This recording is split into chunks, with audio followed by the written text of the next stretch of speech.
Perusahaan konstruksi milik pemerintah, Waskita Karya, harus menjual semua ruas tol miliknya hingga 2025.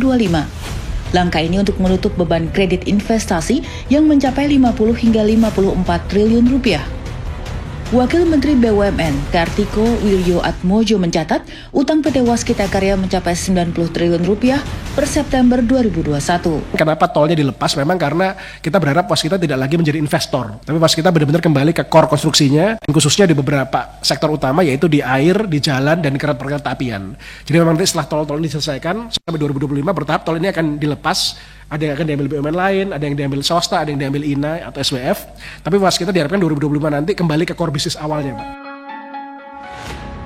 Utang segunung ini berasal dari beban penugasan pemerintah dan pembelian jalan tol yang terlalu agresif. Pengamat BUMN Toto Pranoto menilai, pandemi yang menghantam negeri ini membuat rencana bisnis Waskita terhambat dan pendapatannya anjlok. Kedepan, BUMN plat merah ini harus memperbaiki bisnisnya dan tidak mengandalkan utang. Konsep ini di atas kertas sebetulnya oke. Nah, problemnya kemudian pada saat proses divestasi dilakukan, maka Waskita kesulitan menemukan investor-investor yang cocok begitu ya untuk bisa membeli ruas tol yang sudah diselesaikan. Waskita perlu memperbaiki model bisnis ya yang bisa dilaksanakan supaya sustainabilitas perusahaan juga bisa lebih dipertahankan.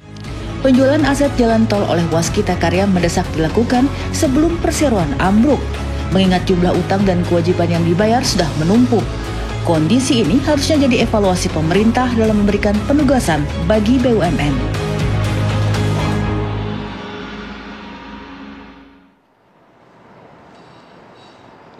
Selamat malam pemirsa, Indonesia Business Forum kembali hadir. Setelah minggu lalu kita membahas mengenai kereta cepat. Nah, di minggu ini kita membahas mengenai Waskita Karya yang terlilit hutang segunung hingga berencana dalam tanda petik menjual jalan tol yang selama ini dibangun atas investasi dari perusahaan.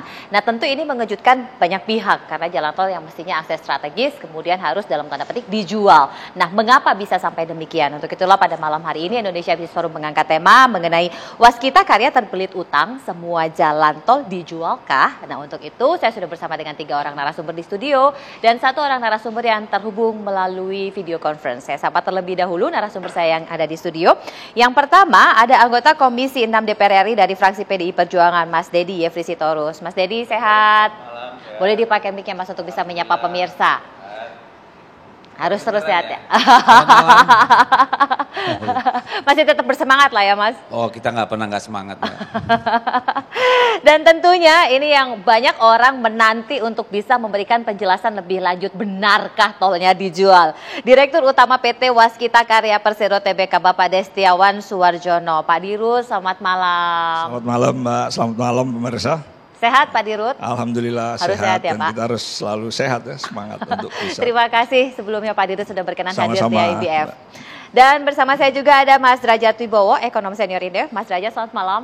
Selamat malam Mbak Brigita, selamat malam semuanya. Akhirnya setelah sekian lama Mas Derajat hadir di IBF. Hampir setahun ya. Iya. Dan tentunya terhubung melalui video conference ada Sekretaris Menteri BUMN periode 2005-2010. Bang Said Didu. Bang Said, selamat malam. Bang Said masih mute. Selamat malam. Nah, suaranya sudah terdengar. Terima kasih Bang Said sudah menyempatkan waktunya untuk bisa bergabung juga bersama kami di sini, Bang Said. Ya, kita cari solusi untuk jalan tol.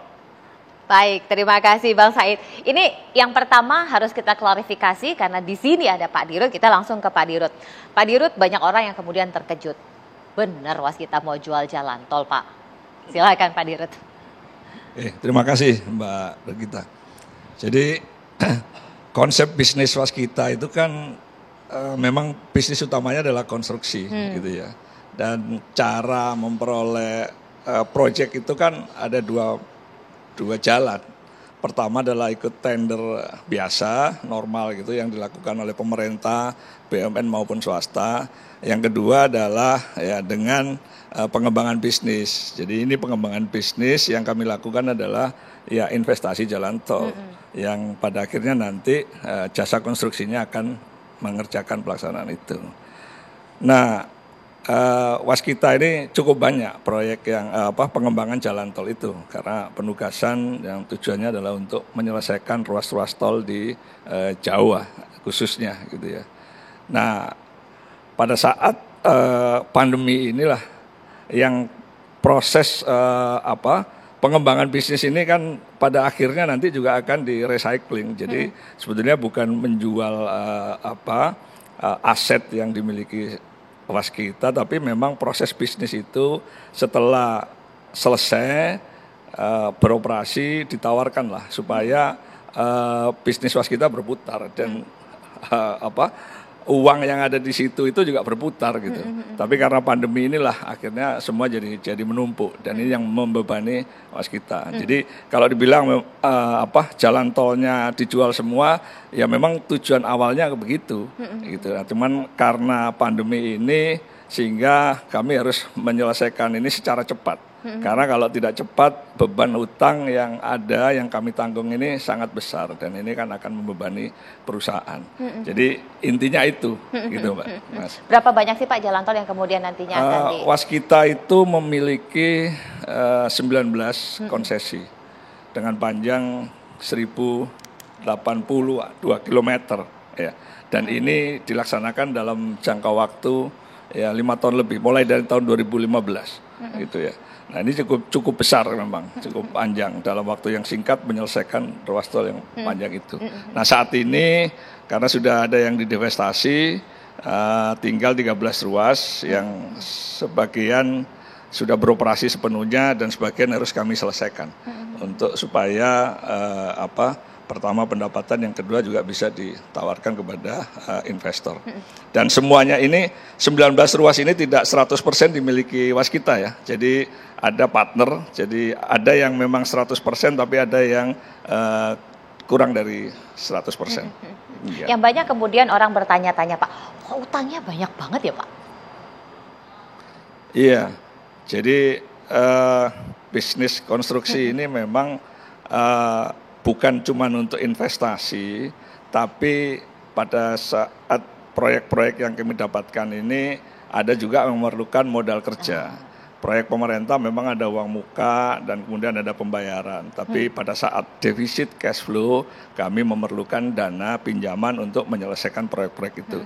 Jadi utang yang banyak ini bukan untuk tol semua, tapi sebagian itu adalah untuk modal kerja, untuk proyek-proyek yang lain gitu ya, yang nantinya akan dikembalikan setelah proyek-proyek itu selesai.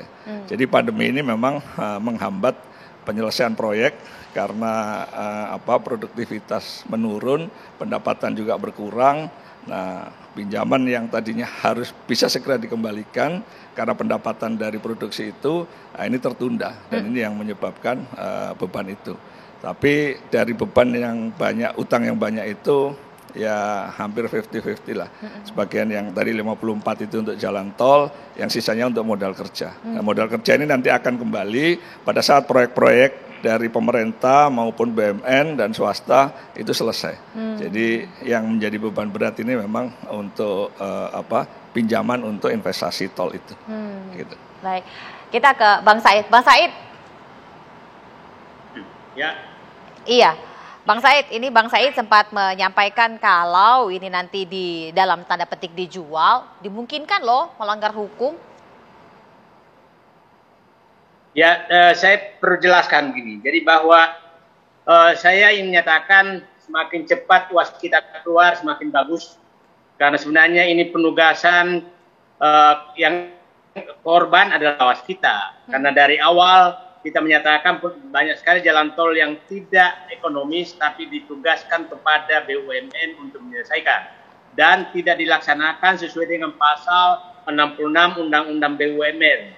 Pasal tersebut sangat jelas menyatakan apabila proyek tidak layak dan ditugaskan kepada BUMN, maka pemerintah harus mengganti seluruh biaya yang dikeluarkan BUMN ditambah margin yang layak. Itu melanggar pasal 66 tersebut, sehingga yang jadi korban adalah BUMN karena tidak layak.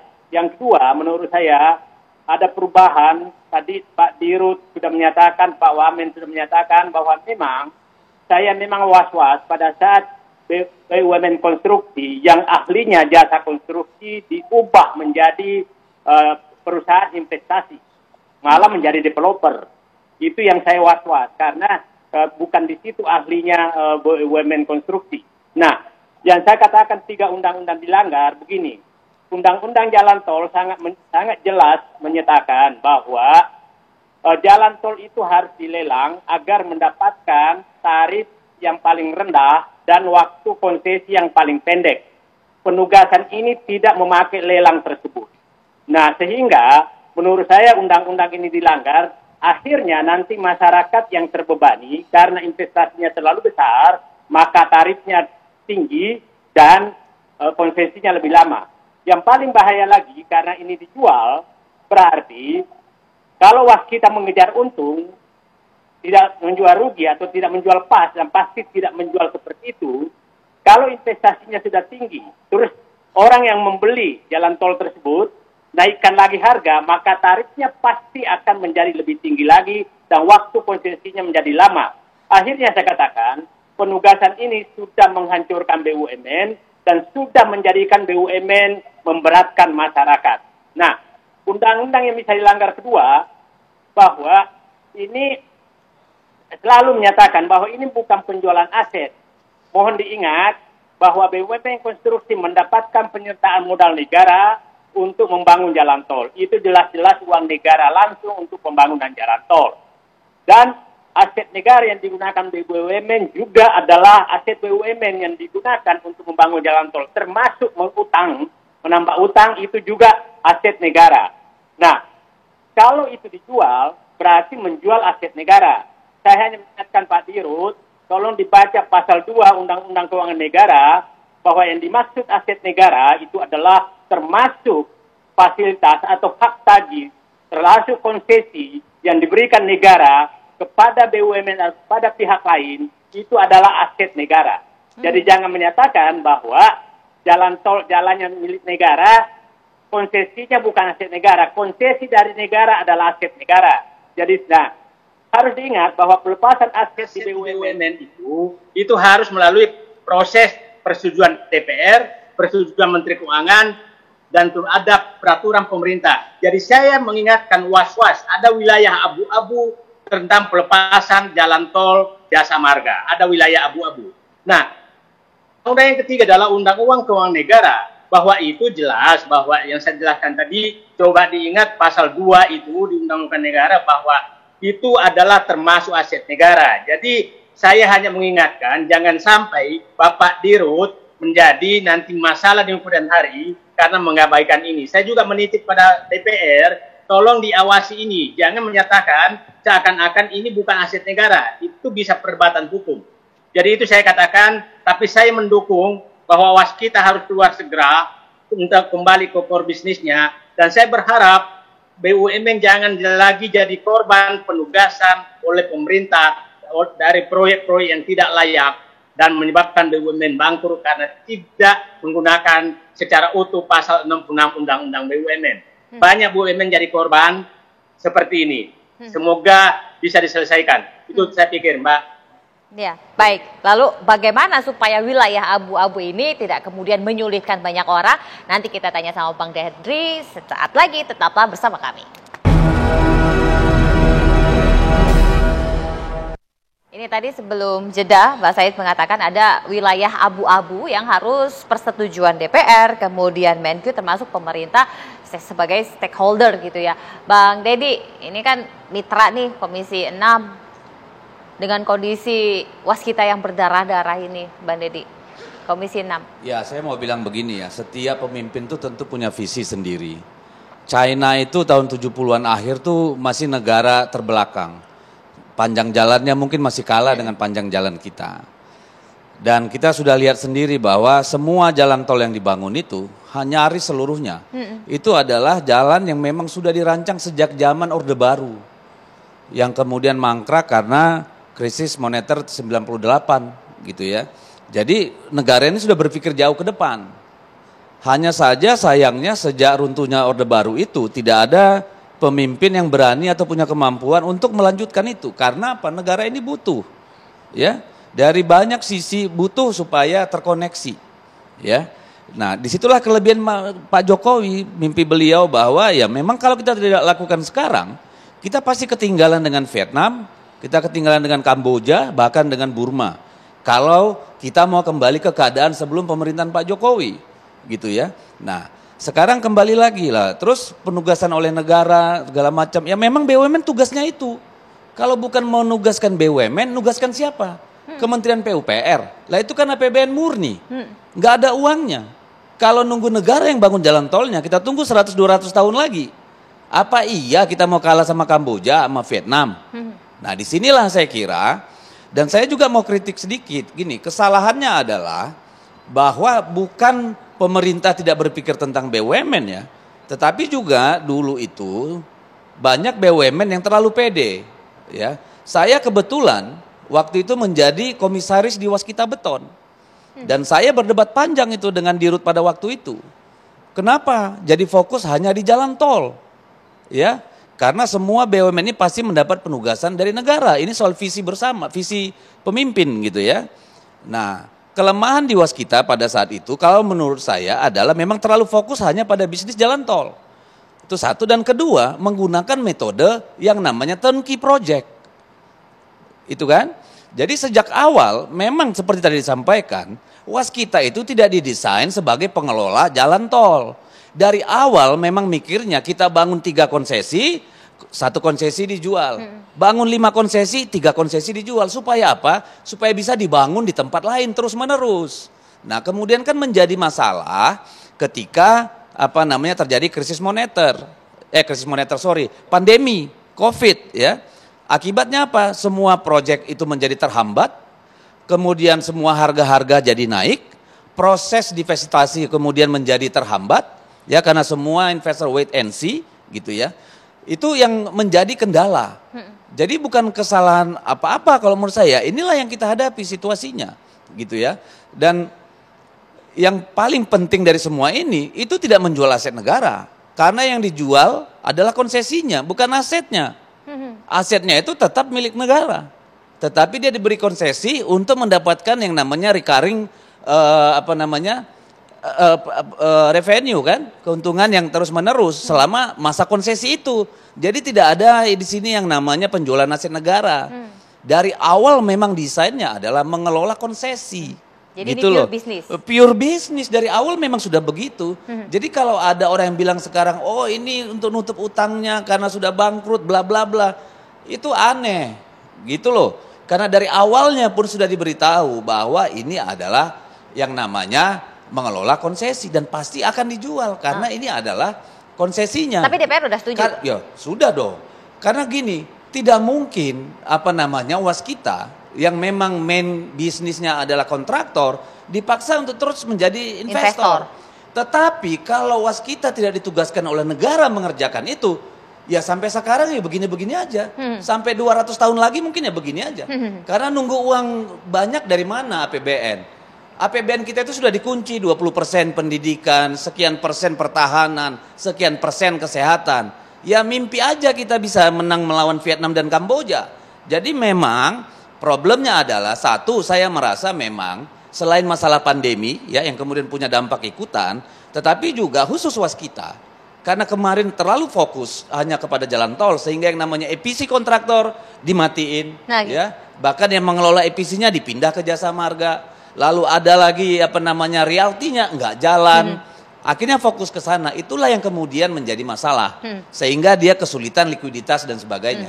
Karena ini pure bisnis, Mas Derajat. Mungkin pakai mic ya, Mas Derajat. Ya, mungkin sebelum masuk ke Waskita, sedikit catatan untuk yang dikatakan oleh Bang Deddy ya. APBN dikunci, mungkin betul dikunci, itu karena kita kurang kreatif. Kita perlu kreativitas lebih di bidang keuangan negara, tapi itu nanti diskusi lebih lanjut ya. Mengenai Waskita, mungkin ada baiknya kita bicara angka deh, kita bicara data ya. Soal jalan tolnya harus dijual, memang itu satu di antara sedikit pilihan terbatas yang dimiliki Waskita. nggak banyak pilihan. Mereka sudah lakukan restrukturisasi dengan Dia udah duduk tanduk.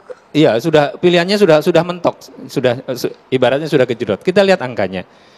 Utang waskita per laporan Juni 2021 itu 89,73 triliun, ya. Kita bulatkan 90 triliun. Asetnya 105,34 triliun. Kita buatkan 105. Kalau kita bagi debt to asset rasionya itu 0,86, ya.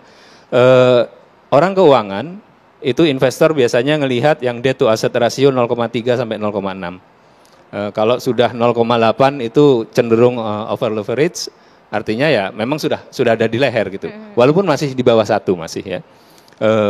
Jadi dia sudah di atas batas yang tolerable untuk berhutang lagi kira-kira begitu. Akan lebih sulit untuk berhutang kalau sudah 0,86 ya. Di atas 0,6 itu sulit berhutang. Kita lihat kemampuan membayar. Penghasilan waskita tahun 2018 itu 48,8 triliun. Ya, kita bulatkan 49 lah. Penghasilan tahun 2019 anjlok 31, lupa saya komanya, 31 triliun. Penghasilan 2020 anjlok lagi 16 triliun. Jadi 2018 ke 2019 turun 35%, 2019 ke 2020 turun 20%, 50%-an. Ya. Kalau penghasilan itu katakanlah kita ambil 40% yang sudah ngos-ngosan sebenarnya, atau 25% namanya, untuk bayar utang, itu lama sekali. Karena ketika penghasilannya masih tinggi, 48, kita ambil seperempatnya, yaitu berarti cuma 12 triliun. 12 triliun, mungkin 6 triliun untuk pokok, 6 triliun untuk bunga, ngos-ngosan waskita. Artinya apa? Dari sisi cash flow-nya, itu waskita memang akan kesulitan untuk bayar utang kalau utangnya nggak direstrukturisasi. Karena itu Pak Dirut, saya senang sekali, saya ucapkan selamat, karena sudah berhasil merestrukturisasi dengan 21 bank ya kalau nggak salah ya. Walaupun sebagian banknya bank BUMN yang harus diketok juga ini. Ini kan kantong kiri kantong kanan jadi diketok. Jadi yang penting ada usahanya. Yang penting ada usaha. Jadi sudah berapa 29 triliun kalau nggak salah ya yang sudah direstrukturisasi. Yang sekitar 19 triliun itu terutama dengan BNI, Mandiri, BNI paling besar 9 triliun kalau nggak salah, Mandiri, kemudian BRI kalau nggak salah ya, terus BSI, Bank Syariah Indonesia, kemudian BJB. Jadi bank-bank milik negara. Jadi sudah direstrukturisasi artinya sudah ada langkah untuk mengurangi beban pembayaran utang supaya bisa bernapas sedikit ya. Tapi kalau asetnya nggak dijual, ya kita mau bicara aset negara atau apa itu untuk urusan hukum dan politik ya. Tapi di bukunya waskita itu adalah aset waskita. Itu di bukunya waskita. Valuation-nya kita nggak tahu, karena yang tertulis 105 itu adalah nilai buku menurut waskita. Ketika dilepas di pasar, bisa saja lebih rendah. Kita tahu misalkan jalur Surabaya-Semarang itu relatif sepi. Kalau dilepas mungkin biaya marketnya akan lebih rendah. Tapi jalur yang di mana Tegal ke sini mungkin marketnya bagus. Ya, jadi kita belum tahu nilai realnya di market value-nya, tapi itu nilai bukunya. Nah, jadi kalau kita lihat seperti itu, memang supaya waskita bisa kembali ke core bisnis, ini harus dijual. Mau nggak mau? Mau nggak mau. Soal hukumnya ya harus diberesin. Kendala hukum, kendala politik itu harus diberesin. Kalau nggak waskita akan kesulitan. Ya. Pertanyaannya, kita baru mulai bernapas nih dari pandemi ya. Jakarta juga pandeminya mulai naik lagi sedikit gitu kan. Baru mulai bernapas. Siapa yang mau beli jalan tol? Orang Indonesia, orang terkaya Indonesia, Jarum, Pak Budi Hartono, saya nggak yakin dia mau beli. Antoni Salim saya nggak yakin, James Riyadi saya nggak yakin, keluarga Wijaya saya nggak yakin. Pokoknya bos-bos besar Indonesia saya nggak yakin. Siapa yang akan beli? Nah, ini yang menjadi pertanyaan. Karena kalau nggak ada yang beli, semua diskusi kita selesai. Itu. Sementara itu, ya jadi itu faktanya seperti itu sehingga kita bisa fokus untuk cari solusi ya terlepas dari politiknya maupun terlepas dari masalah hukumnya. Terima kasih. Jadi kira-kira siapa? Nah itu pertanyaannya yang akan membeli. Nanti Pak Dirut akan jelaskan potensi pasar yang dimungkinkan untuk pembeli dari jalan tol waskita supaya waskita ini selamat dari jurang. Sesaat lagi tetap bersama kami.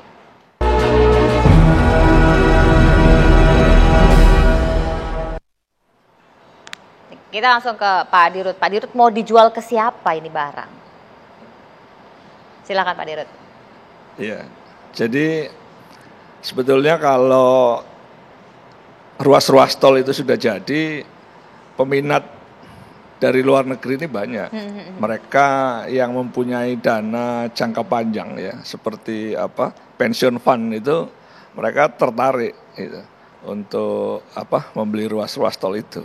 Tapi karena pandemi COVID ini mereka menunda itu. Sudah ada yang kemarin transaksi dari Hong Kong yang ruas Medan Kuala Namu. Jadi awalnya itu harusnya 2020, tapi karena pandemi COVID mereka baru kembali lagi di awal 2021. Nah, setelah proses transaksi merebaklah peningkatan tadi ya COVID itu, sehingga tertunda lagi divestasi itu. Nah, sekarang ini ada SWF atau INA gitu ya, yang berminat untuk beberapa ruas. Nah, tadinya kami berharap bahwa setelah terbentuk INA ini juga bisa segera melakukan proses, tapi kelihatannya masih ada internal mereka yang belum bisa melaksanakan transaksi, dan kami masih menunggu. Mereka masih melakukan kajian di beberapa ruas yang diminati oleh INA, karena mereka mengendaki yang brownfield yang sudah 100% selesai dan beroperasi. Nah, waskita masih mempunyai kendala terhadap beberapa ruas yang belum selesai. Ya, kalau nggak salah ada 7 ruas yang kami harus segera selesaikan, dan ini disupport oleh pemerintah melalui PMN itu. Dan ini untuk menyelesaikan 7 ruas itu supaya ini juga bisa segera divestasi. Nah, yang sudah 100% ini di Trans Jawa, itu yang dalam proses kajian oleh INA. Jadi mereka mempunyai prosedur yang lebih ketat lagi, sehingga perlu kajian yang lebih mendalam, karena ya ada batasan terkait dengan berapa IRR-nya. Nah, itu yang menjadi kajian mereka. Tapi kalau penawaran harganya masih bagus? Kami tentunya menawarkan berapa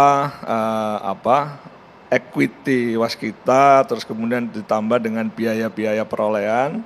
Nah, ini yang ditambah juga dengan margin, tentunya ini yang kami tawarkan. Dan realisasi yang sudah ada terhadap ruas-ruas tol itu ya ada margin yang diperoleh oleh waskita. Kami juga tidak berani mengambil risiko kalau penawaran itu di bawah nilai buku waskita ya. Tentunya kan ini akan mengandung risiko, jadi karena rugi yang akan ditanggung perusahaan. Jadi kami akan mencari investor yang memang mau dengan harga waskita.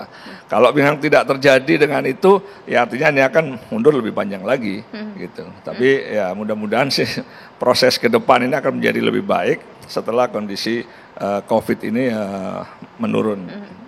Sampai sejauh ini sudah ada upaya yang dilakukan. Nah, apalagi yang mestinya segera ini diupayakan agar tetap resikonya ini termaintain dan semuanya aman, semuanya selamat. Nanti kita coba tanya beberapa strategi dan solusi dari Bang Said. Sesaat lagi tetap bersama kami.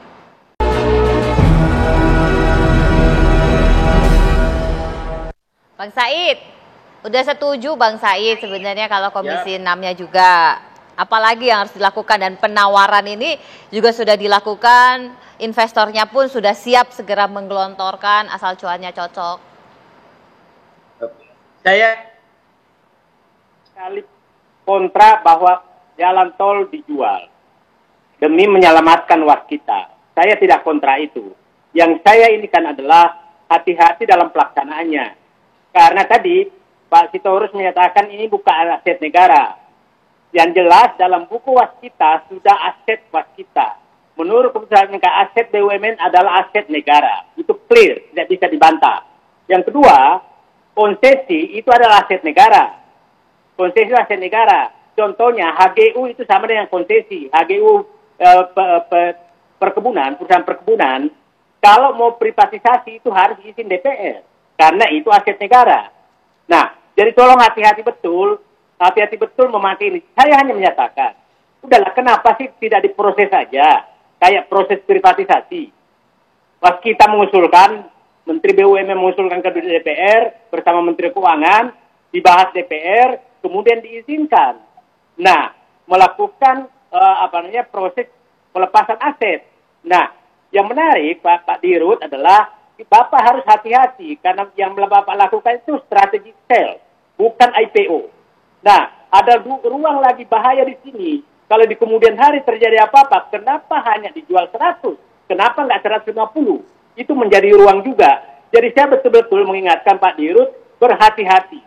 Saya hanya menyarankan, ini kan DPR 80% dikuasai oleh pemerintah. Udahlah, pakai jalur itu aja supaya aman.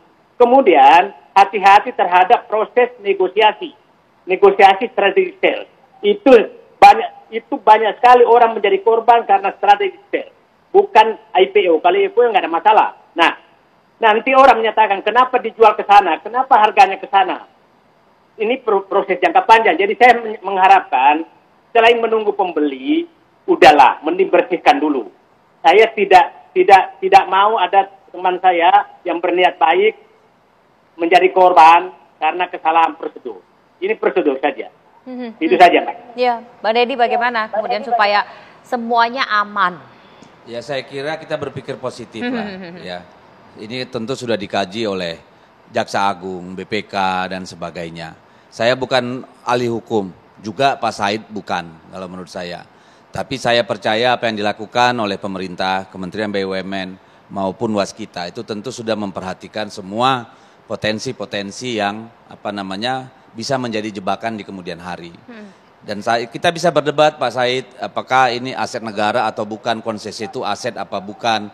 Itu perdebatan yang nanti sampai kita sama-sama botaknya habis Pak, nggak selesai Pak. Tapi persoalan yang ada di depan mata kita sekarang adalah tentu bagaimana memastikan bahwa penugasan yang diberikan oleh pemerintah ini bisa diselesaikan dengan baik dan Waskita selamat dalam menjalankan tugasnya. Itu yang saya kira penting karena BUMN memang dihadirkan untuk itu, tidak semata-mata profit. Karena kalau bicara visibility dan profit, itu jalan tol tidak akan pernah dibangun sampai kapanpun. Kita sudah melihat di sepanjang jalan Kalimalang sejak 98 sampai kemarin itu kan cuma tiang beton yang tiap hari besinya dicolong orang itu kan. Itu kan kita tidak mau terus-menerus seperti itu. Kita harus keluar dari jebakan ketidakberanian mengambil keputusan gitu loh. Dan ini akan kita nikmati mungkin bukan kita, mungkin 20 tahun lagi baru dinikmati. Tapi jangan pernah takut untuk berbuat dan saya terima kasih sarannya Pak Said bahwa harus memperhatikan aspek-aspek hukum. Tapi saya hakul yakin bahwa itu sudah dipikirkan dengan baik. Persoalannya sekarang bagaimana menyelamatkan jalan tol ini dikerjakan tetapi Waskita juga tetap sehat berdiri. Mana Mas Derajat?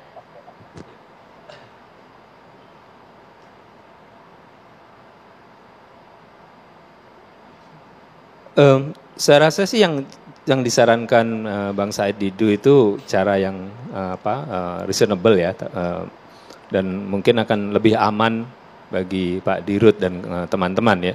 Cuman proses di DPR ini ya tentu kan ada seluk-beluknya. Nah itu ya teman-teman di DPR. Tolong dibantu Mas Deddy.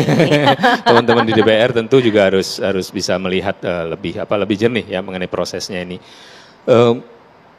Strategic sale itu sering bermasalah memang, dari dulu sering menjadi masalah, nanti bisa jadi temuan BPK, bisa jadi macam-macam, apalagi kalau harganya ternyata dianggap terlalu rendah, apalagi kalau sampai harganya di bawah nilai buku.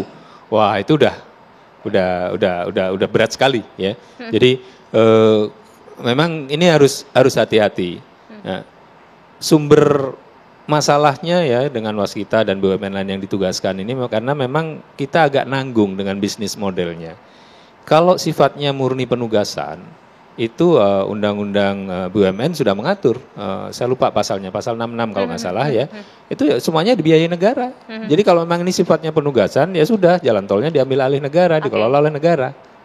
Itu akan lebih ini. Cuman persoalannya negara punya dana tidak. Nah, disitulah saya bilang tadi kita perlu kreativitas di bidang keuangan negara ya untuk menggali sumber-sumber maupun mengatur supaya belanja negara itu bisa lebih efisien ya. Nah, ini tampaknya memang ada PR tersendiri untuk kreativitas di bidang keuangan negara. Nah, kalau posisinya sekarang ya mau tidak mau yang bisa dilakukan oleh Waskita ya cari calon pembeli. Ya, tadi dengan Hong Kong bisa, dengan apa segala macam ya, cuman ya mesti sounding kira-kira valuation-nya bagaimana, kemudian juga ada kontroversi politik atau tidak ya, Kemudian juga saya dengar tadi pemilik lama punya opsi untuk buyback. Nah itu mungkin bisa disounding, cuman walaupun saya nggak begitu yakin karena pemilik lama sudah puluhan tahun juga tidak menggarap itu gitu loh. Jadi saya nggak yakin pemilik lama akan berminat. Ya mungkin kalau pandemi sudah oke, di route segala macam sudah bisa traveling, ya ada baiknya mungkin roadshow ke beberapa negara untuk menawarkan ini, ya, supaya kita bisa mendapatkan the best possible prices. Terima kasih. Jadi sepakat harus diselamatkan. Apa tambahannya yang harus dilakukan sesaat lagi? Mas Dedi sudah siap untuk menambahkan sesaat lagi.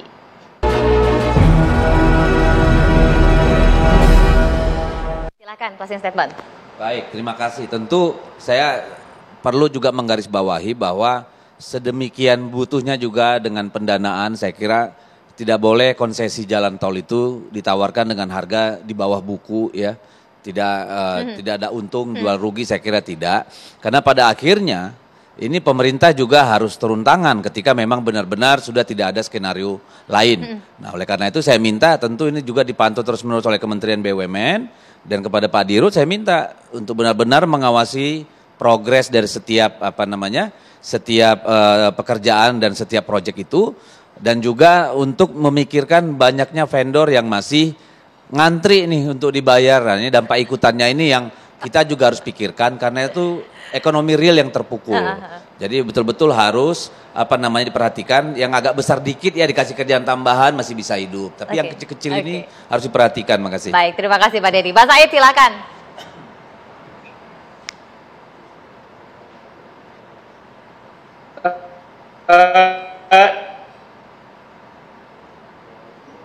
Saya pikir pertama saya katakan undang-undang BUMN agar tidak terjadi hal seperti ini, sehingga tidak lagi dengan gampang memberikan penugasan BUMN padahal proyeknya rugi dan BUMN jadi hancur. Itu menurut saya yang pertama. Yang kedua, tentang divestasi jalan tol, sebaiknya saran saya sebaiknya mengikuti mekanisme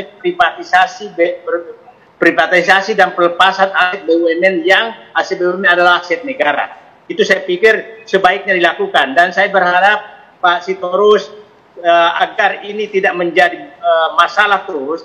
Sebaiknya kalau nanti dibahas dia udah ini demi tugas negara agar sehat dan jalan tol ini bisa selesai. Nah, ataukah bisa sebenarnya tidak perlu melalui proses privatisasi apabila yang membeli adalah BUMN juga. Siapa tahu Jasa Marga punya uang untuk membeli ruas-ruas tertentu sehingga hanya pemindahan aset dari aset waskita ke Jasa Marga. Itu juga alternatif.